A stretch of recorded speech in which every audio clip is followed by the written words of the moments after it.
Hi, everybody, and welcome to the Educator Collaborative Gathering, also known as hashtag the EdCollab Gathering. This is our, I don't even know what number, but I've been doing this for quite a while, and I'm so excited to be a part of it today.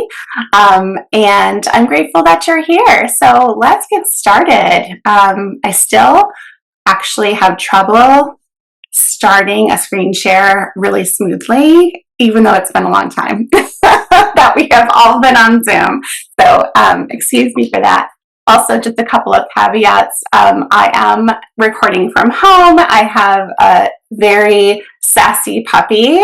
She's actually 3 years old, but she may make herself known. And my mouse is a little bit wonky. So if slides go back and forth, I apologize for that. I will try to keep it under control. But again, welcome. We're going to be talking about anti-oppressive literacy today, and specifically meaning making through multimodal composition, and why it is so important for educators to engage in this and invite our students to engage in this as part of an anti-oppressive stance. So my name is Shawna Coppola, and I'm going to tell you a little bit about myself and my positionality so you can get a sense of where my biases might lie, and that can perhaps offer you a place to think about what kind of feedback you would like to give me. So these are actually a little bit out of order, but that's okay. One of the things that's really important to know is that my languages and literacies that I was socialized into matched those that I experienced at school. And they continue to match those that I experienced at school.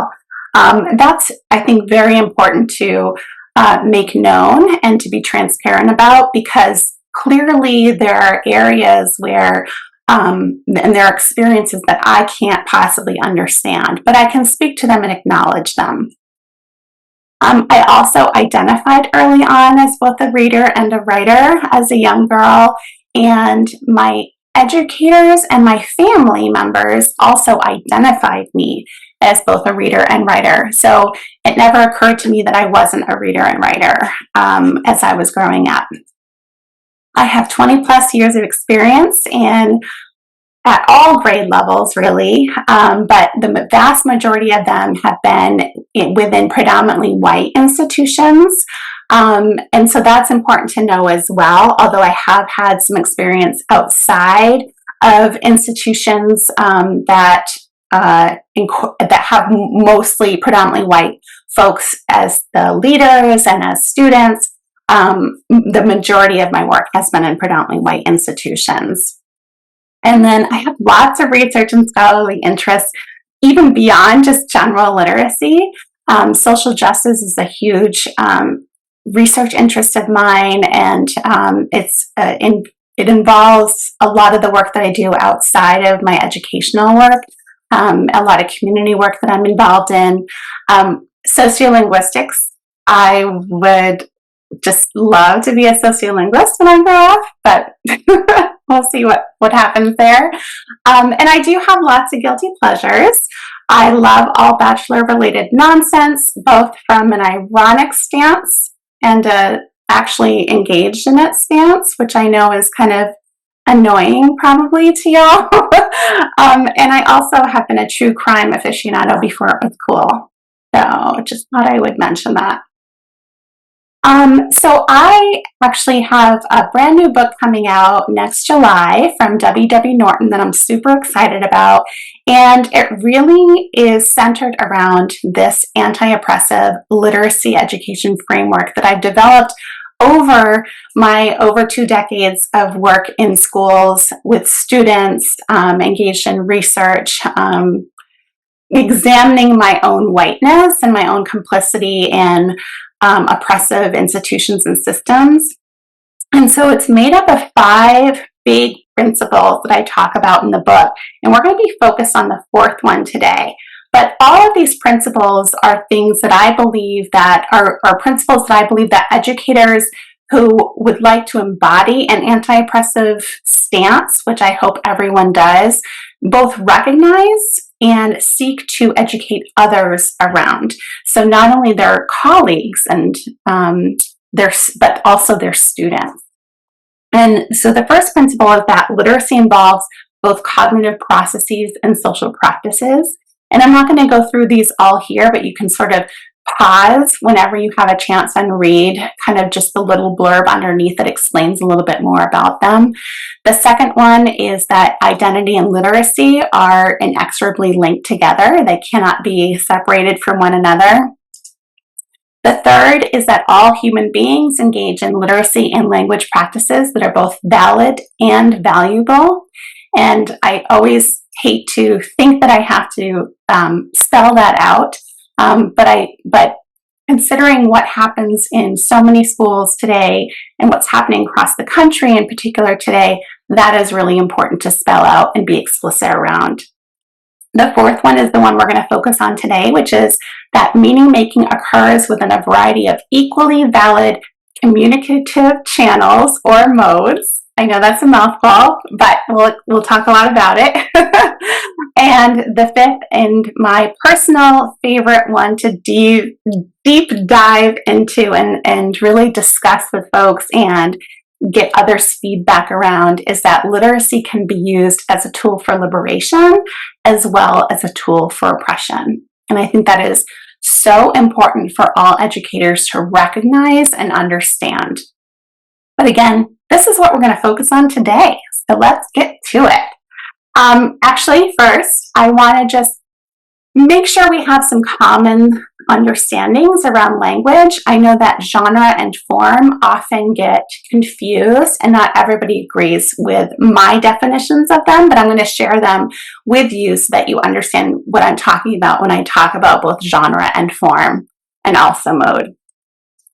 So genre, based on my own understanding and expertise, is really mainly determined by a text's content or tone. And there are lots of subgenres. So the two main genres that we tend to talk about are fiction and nonfiction.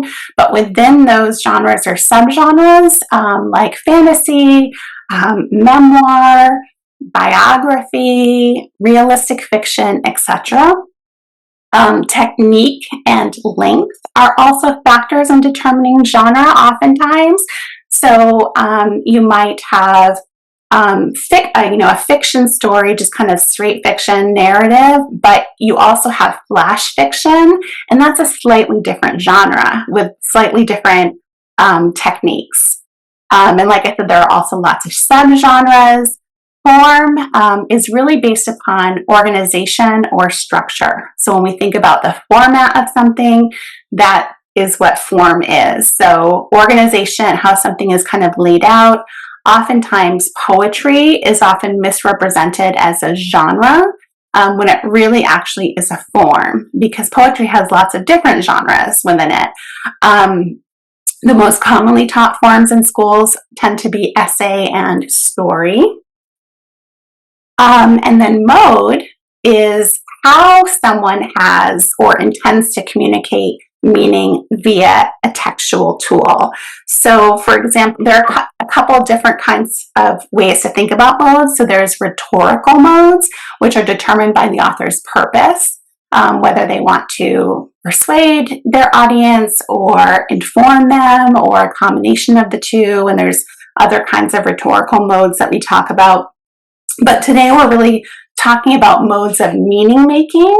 So these involve decisions around what kinds of textual modes, for lack of a better word, that the author uses to communicate. So there's alphabetic text, which is primarily what we see in school spaces. So words, phrases, sentences. There's visual text, like images. There's oral text, so texts that are communicated through the ear. So when we think about spoken word poetry and podcasting and that sort of thing, those are oral texts. Spatial text. So the spatial mode really has to do with spacing on a page. So technically anything involves a spatial mode, because even when we're thinking about kind of a straight sort of essay, we have margins, we have paragraphs. Those all involve spatial decisions, but with multimodal text, that really involves a lot more spatial work and spatial decisions. So this is the principle that we're really focusing on today. Now, it's important for me to explain why this is so important and why it's related to an anti-oppressive stance. So many of you have heard of Dr. Tima Okun's white supremacy culture. She was a time facilitator in social justice spaces, as well as the author of many works. And her characteristics of white supremacy culture originated as an article that she wrote in 1999 based upon her years of experience in these social justice spaces. And she now has an updated website, and there's actually a QR code at the end of these slides where you'll see where you can access all of the citations and all of the resources that I reference here today. So this was really created not as the end-all be-all of everything listed here means it's part of, it's like a white supremacist thing. It's really used as an analytical tool to kind of interrogate where we see white supremacy kind of making its way into various spaces. So there are 15 characteristics that she talks about or that she's written about. These 15 characteristics are built upon both her own work and observations, as well as the work of her fellow racial justice advocates and colleagues as well. And she writes that organizations and institutions tend to unconsciously use or incorporate these characteristics as their norms and standards, and these make it difficult, if not impossible, to open the door to other cultural norms and standards that are not based on white, Euro-American, English-speaking norms. Sorry, my words are failing me today a little bit. And one of these characteristics is worship of the written word. Now, this is not at all to say that anything that's written down is automatically white supremacist, or that only white supremacists use written words or print text. That is not at all what this is about. Really, it recognizes that this particular kind of privileging of the written word over other forms or modes of communication honors only that is written down. And especially in school spaces, it does so using a narrow standard. So if we think about the kinds of printed texts and compositions that we both use and invite students to compose in school spaces, it really is very narrow when we consider all the ways that we write and compose in the world. This characteristic includes erasure of the wide range of ways that we as humans communicate with each other and all living things. This also serves, like I said before, to uphold or privilege white middle-class values, including English-speaking values. And it really perpetuates a false binary between different modes of communication, different forms of communication. So one of the ways that you can think about this is that there's this binary between oral modes of communication and written modes of communication, when in fact they really inform each other all the time. And there are lots of misconceptions about alternative or multimodal literacies. So if we think about why we privilege alphabetic modes of communication or print text in school spaces in particular, a lot of it has to do with these big misconceptions about the other modes of communication. So I want to talk about them here. These are some of the things that you might think of when you think of those sort of misconceptions around alternative or multimodal literacies, that there are dangerous psychological effects of engaging with them. If we think about all the ways that people, especially youth, engage with them in the real world, that they sometimes inoculate wrong ideas about love and life, which we can see in the huge instances, the huge rise in censorship and challenges to a lot of multimodal texts, particularly comics and graphic novels, that these kinds of modes of communication are a waste of time, that they're not serious or rigorous, that they're damaging. Well, actually, if these sound sort of familiar to you when you think about misconceptions around alternative modes of communication, this is actually from a Slovenian media journal around the novel reading panic in 18th century England.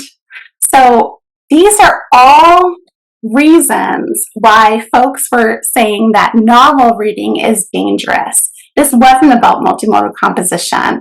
It was actually about novel reading. And I just show that here to demonstrate how there are often moral panics around the ways in which we communicate and around different technologies. And anytime something tends to become really popular with youth and adolescents, there tends to be a moral panic around it.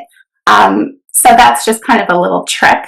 But these are really, truly the misconceptions about alternative or multimodal literacies that I have heard or that you can find anywhere if you do a little bit of research. One, again, is that they're less rigorous or complex than print-based literacies, that they're frivolous, that they're a distraction to students at best, and there has been a history around them being dangerous. Like I said, there is an unprecedented rise in challenges to graphic novels in particular, and that just really plays into this history around multimodal texts like comics and graphic novels in particular that we'll talk about a little bit more in depth later.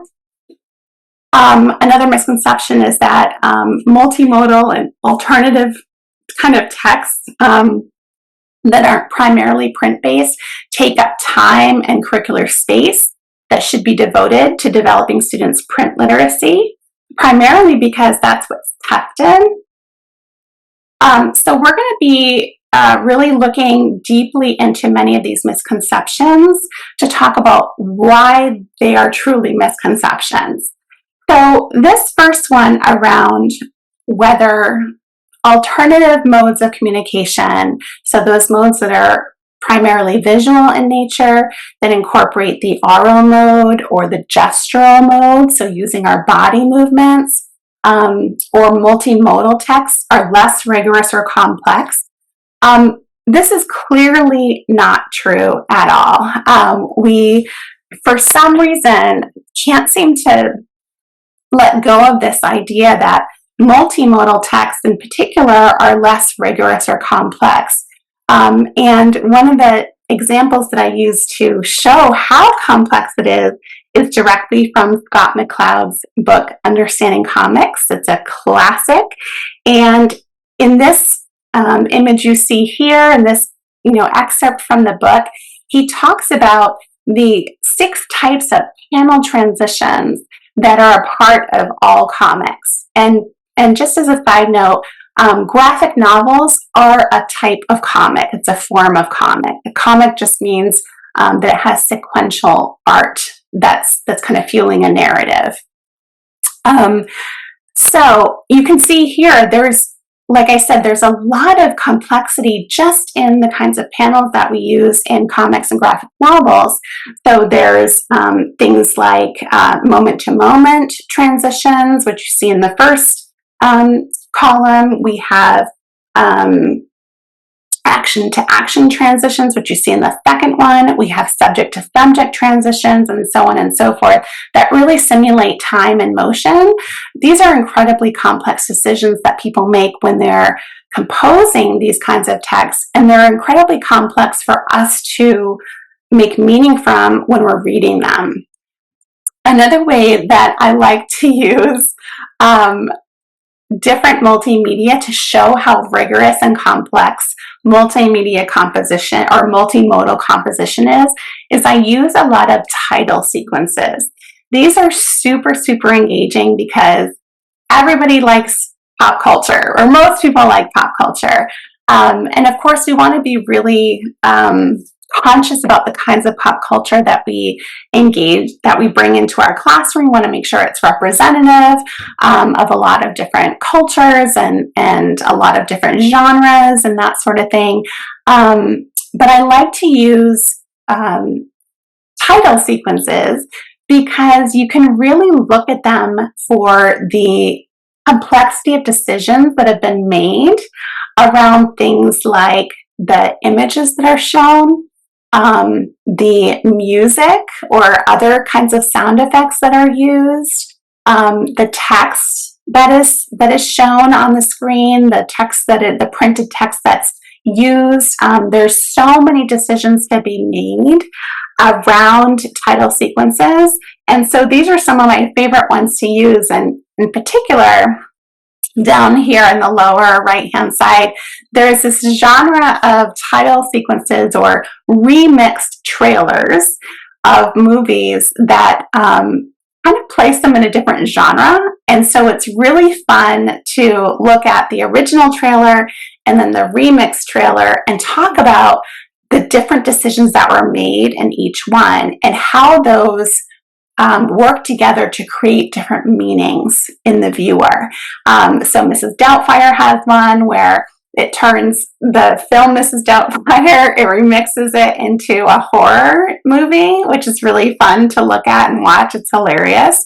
The original one, I think, was Mary Poppins. So if you show the original Mary Poppins trailer with the remix, which I think is called Scary Mary, again, you look at how the decisions around what visual text to use when, what oral text to use when, and what kind of printed text to include really are very rigorous, complex decisions that really change the meaning.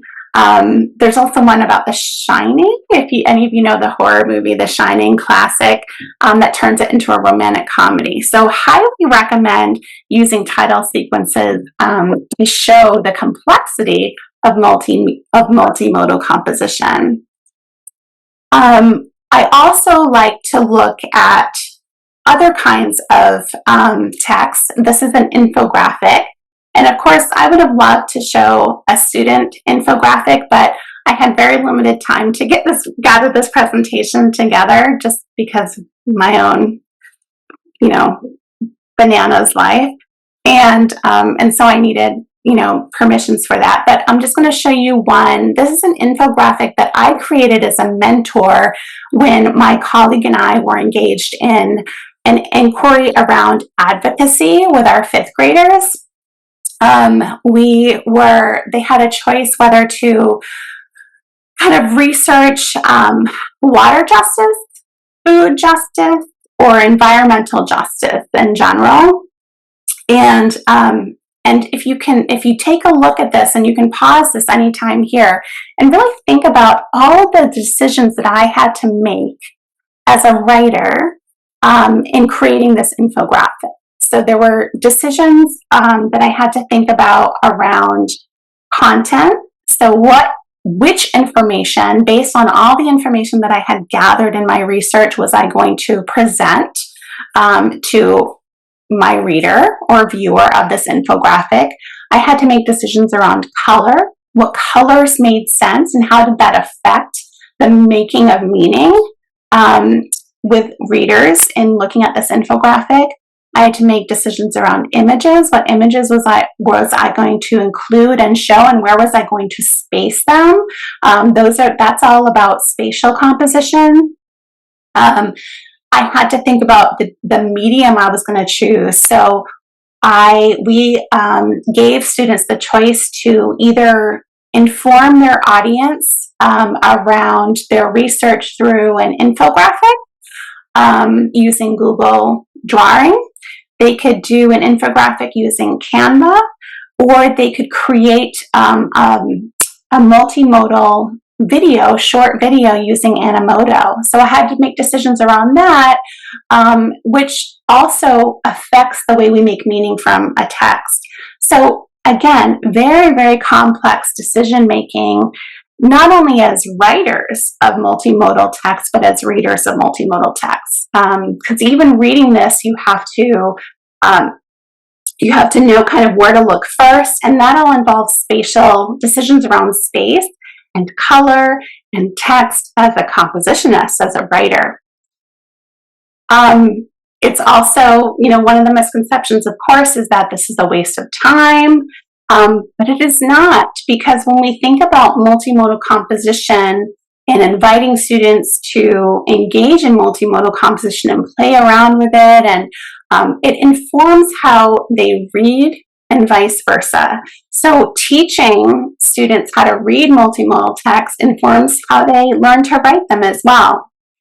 And just as an example, which again I can't show now, but it's part of the resources at the end that you can certainly take a look at.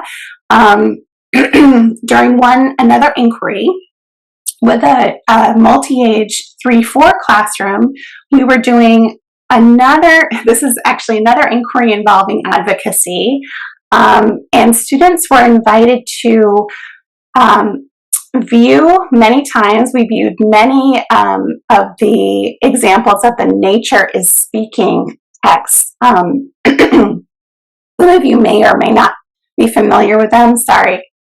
I'm coming back from COVID and my voice is still a little wonky. So there's a wonderful organization called Conservation International that makes these Nature is Speaking videos that not only serve as great pieces of information, but they are great mentor texts for creating multimodal compositions that are using video. So they have different Nature is Speaking videos. There's one around Mother Nature, so it's called I Am Mother Nature, and Julia Roberts narrates that. I Am the Ocean, which I think Jason Momoa narrates, Aquaman. I Am the Rainforest, I Am the Soil. They're just beautiful texts to use in the classroom for a variety of reasons. And what we did with our 3rd and 4th graders is that they did research around an environmental justice area that was interesting to them. Again, all around advocacy and voice. So one of our big inquiry questions was, how can we be a voice for something that doesn't have a voice? So in other words, the environment can't really speak verbally, but it can show us what's going on. So this was sort of a climate justice kind of inquiry. And these 3rd and 4th graders were invited to make Nature is Speaking videos based on the mentors that we looked at and analyzed and talked about. And so their decisions, again, if you look at the decisions that I had to make for my infographic when I was working with a 5th grade class, they're the same kinds of decisions that these 3rd and 4th graders had to make around content, what from their research were they going to include in these videos, and how were they going to include the text, what text were they going to include and when, because it's a very short video, so they had to make really, really complex decisions around what text was most important and what was going to get their viewers' attention. They had to make decisions around the images that they included. So you'll note that this one student, Lucy, decided that her title image was going to be this image that you see here. They had to make decisions around the music, so the oral text that they were going to include. They had to make just temporal decisions around the timing of the images and the timing of the text on the screen when it was going to come up. It was just an incredibly complex project that they all just executed so beautifully. And I really can't say enough, and I wish I could show them to you here, but there is a link to this one in the resources, and I really encourage you to take a look at it. These were, like I said, 3rd and 4th graders. It was not a waste of time. Not only did they learn so much about creating a multimodal text through Animoto, they learned about the content, obviously, and they also did a lot of fluency work because they narrated part of their videos, just like the Nature is Speaking videos are narrated. And so they had to really think about fluency and prosody. What were they going to emphasize in their voice? How loud or soft were they going to be? Were they going to talk, do the narration? It really was an incredibly complex experience. And if they had simply sort of written a research paper around what they learned, I do question how much they would have gotten out of that compared to what they ended up getting out of this project. The danger of multimodal and alternative modes of text is something that has been a piece of our narrative history for a long, long time. So some of you might be aware of the moral panic around comics in particular. In the 40s and 50s, there was a huge moral panic around comics that was fueled by the German-American psychiatrist Dr. Frederick Wertham, who wrote this book, Seduction of the Innocent. And he claimed to have found a correlation between comics specifically and juvenile delinquency. Of course, most of his claims were debunked. He made up a lot of his claims, or he exaggerated a lot of his claims.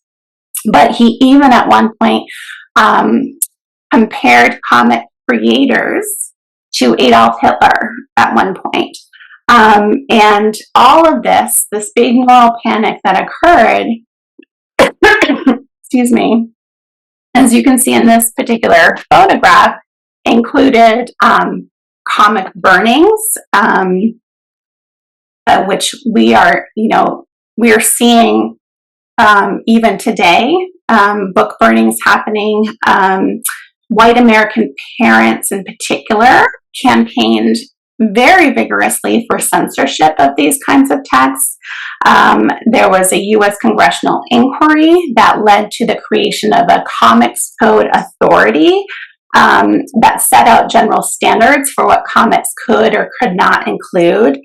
And some of them were good things. There were standards around not including or not attacking a particular religious or racial groups or depicting them in a bad way. So there were good things like that, but there were also things like you had to use good grammar, like slang and colloquialism. I can't. Sorry. Slang was okay, but too much slang was not okay, and excessive use was discouraged, and good grammar shall be employed in these comics. So there was this big moral panic that we can absolutely see threaded through what's happening today.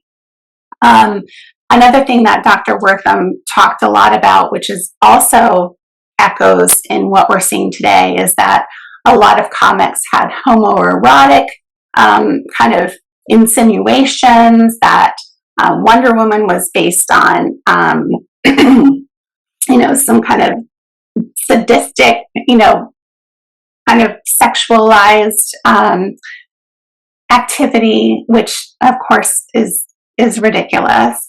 And we see, some of this same kind of moral panic stuff happening. And again, if you look at who's really driving this, it tends to be the same kinds of groups that were driving the panic back in the 40s and 50s. So I encourage you to look at those patterns and kind of identify for yourself who tends to create these moral panics and who tends to pose the vast majority of challenges to these kinds of works. But these, headlines that you see here just kind of echo some of those. And of course, the texts, and in particular the graphic novels that are either primarily depict Black experiences or LGBTQ plus experiences are being the most targeted right now. So it's really interesting to kind of look at where this idea of, multimodal text, particularly comics and graphic novels, are so-called dangerous. Now, one of the things that's been really interesting too is that graphic novels have grown enormously, as many of you know, in popularity as a literary genre, and particularly to explore immigrant experiences and the legacy of racism. We have a lot more graphic novels out today that really deal with issues that push back against the status quo. And that is certainly one of the reasons why there's such a pushback against them. Let's not fool ourselves into thinking that it's actually about the text when it's really about whose stories get to be told and who gets to tell these stories. So when we think about all of these misconceptions around multimodal text in school spaces, there are a lot of different groups that are affected. I mean, everybody's affected because you don't get that richness of learning about different kinds of text and engaging in composition around different kinds of texts.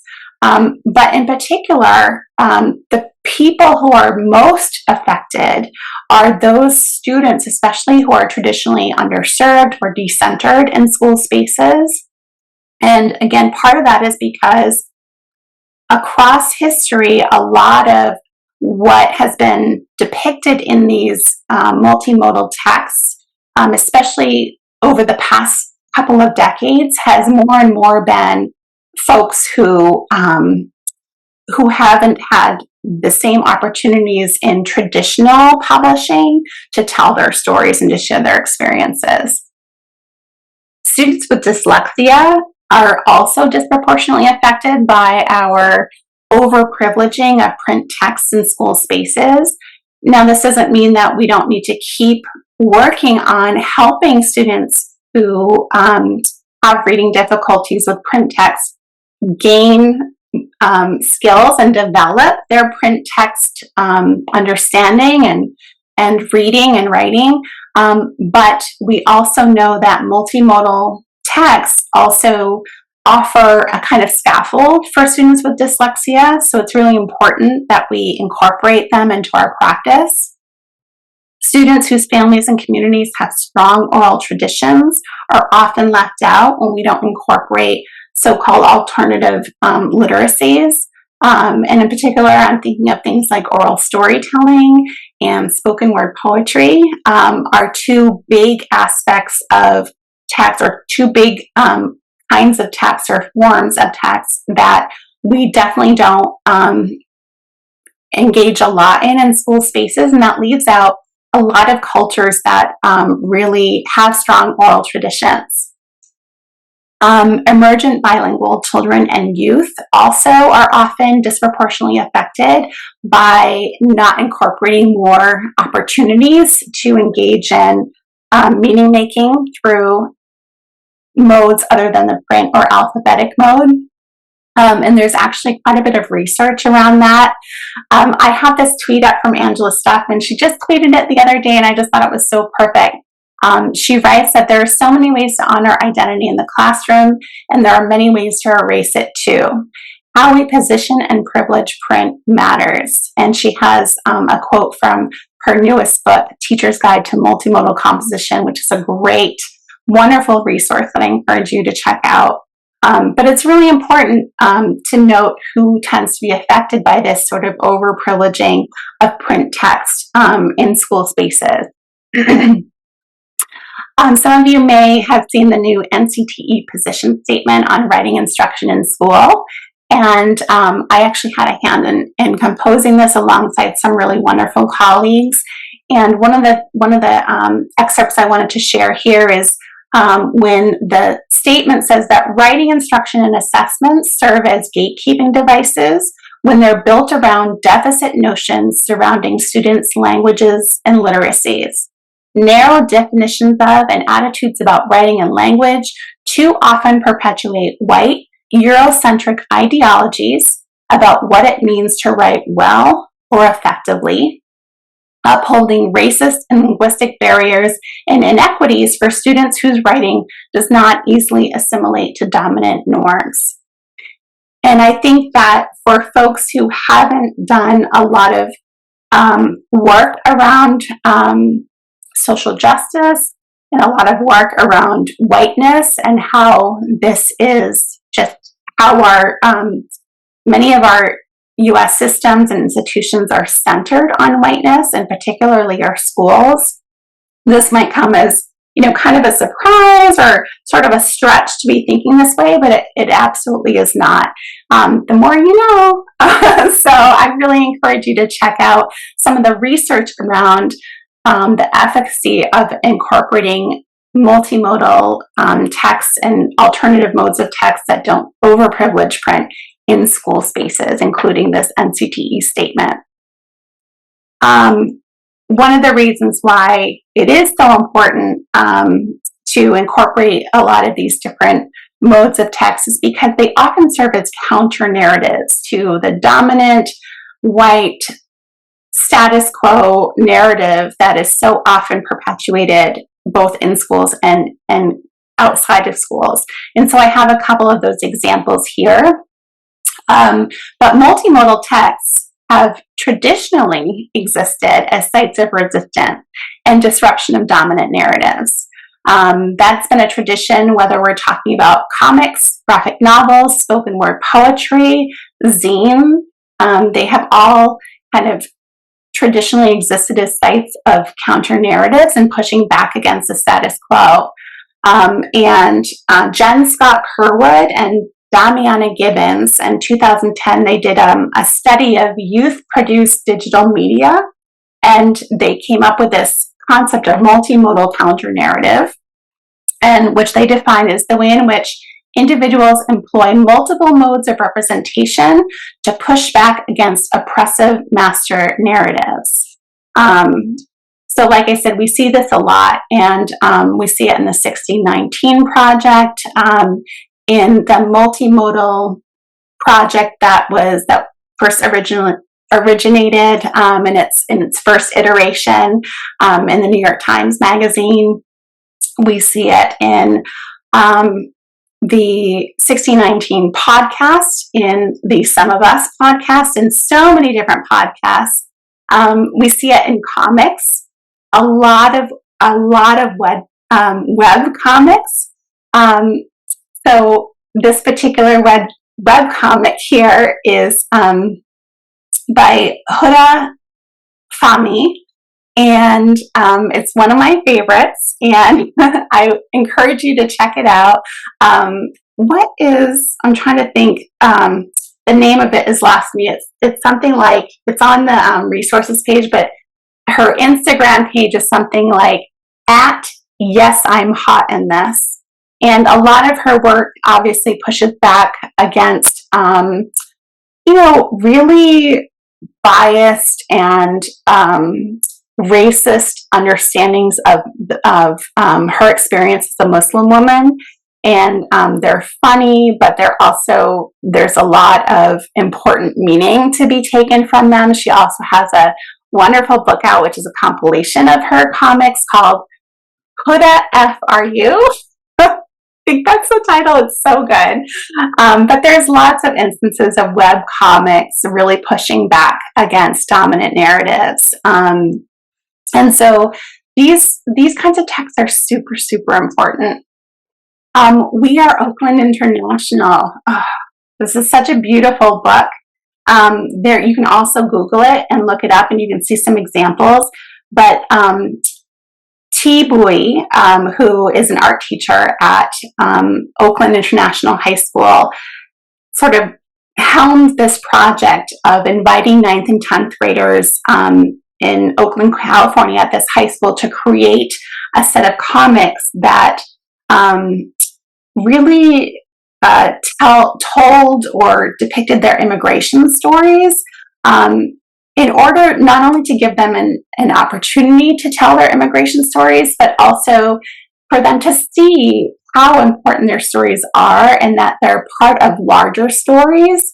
It's a collective, it's part of a larger story about immigration and how we treat immigrants in the United States. And so this high school has students from, I think, 24 countries, and students, they use, 30 different languages, I believe. You can look up the exact numbers, but what Tibui talks about in her her interviews about the book and in the introduction is that comics were really, she really saw them as a common language with all these different languages and experiences and all of the places where students were from. Comics became that common language for them. And like I said, there's so much research around the use of multimodal text to help emergent bilinguals and to help immigrant students and immigrant youth and adolescents tell their stories and share their stories and learn to speak another language fluently. They're just a wonderful scaffold for students who need those opportunities to use their own language as they are learning the English language. So engaging in translanguaging practices, it's just really important. I'm running out of time. I'm already over time. So these are also on my resource page, but again, just speaks to the ubiquity of multimodal text providing counter narratives. So there's a couple of projects here and spaces that you want to check out. The Just Lit project, co-founded by Dr. Detra Price-Dennis, the Critical Media Project, the Racial Unity Team, which is local to me and which I'm a part of, has an art and poetry project that they do every year that you'll want to check out for ideas and inspiration. Of course, podcasts, again, are a great place to look for counter narratives and to encourage students to engage in that counter narrative storytelling. And of course, if you know my work, you know how much I love zines and zine making and how engaged students tend to be in that. And zines have always been a site of counter narratives and pushing back. So I have lots of colleagues who share this understanding of multimodality as part of an anti-oppressive practice. So I'm just going to share some of these with you today. So Dr. Wanshan Eva Lam wrote a wonderful piece called Re-envisioning Language Literacy and the Immigrant Subject in New Mediascapes. And this is what she said. She says, the nature of work and leisure in post-industrial economies is increasingly centered around the production and consumption of texts in various forms, including oral language, visual and graphical representations, audio records, print documents, and digital and online communications. Thus, literacy pedagogy needs to move beyond its largely formalized and rule-based, monolingual, and monocultural framework that is centered around the nation state. It's a great piece. I really encourage you to check that out. Dr. David E. Kirkland, such great work.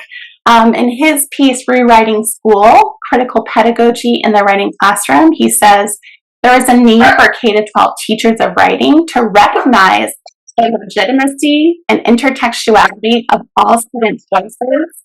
Nina, no. And by extension, promote multitextual and critical dimensions of writing in their pedagogies. Sorry. In chapter 5 of my new book coming out, excuse me for just a minute. Nina, come here. Okay, I'll try to get through this. This is what I write. This work is not about eliminating print text from our schools and classrooms, but it's about understanding and valuing the varied and complex ways that individuals make meaning, while also helping all students become adept at communicating utilizing a variety of modes.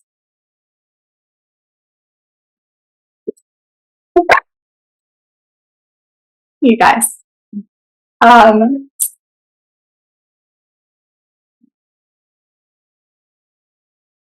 Before I go, I want to encourage you to take a look at the remainder of the sessions for the Ed Collab gathering, in particular the closing keynote with Dr. Sonia Cherry Paul, and please check out my list of resources. There's so much there. I know I talked a lot here and there's a lot to kind of consume and process, but I really encourage you to do so. Check them all out. Offer me some feedback and your ideas. I'd love to hear them. And thank you so much for spending this time with me today. Have a wonderful remainder of the day.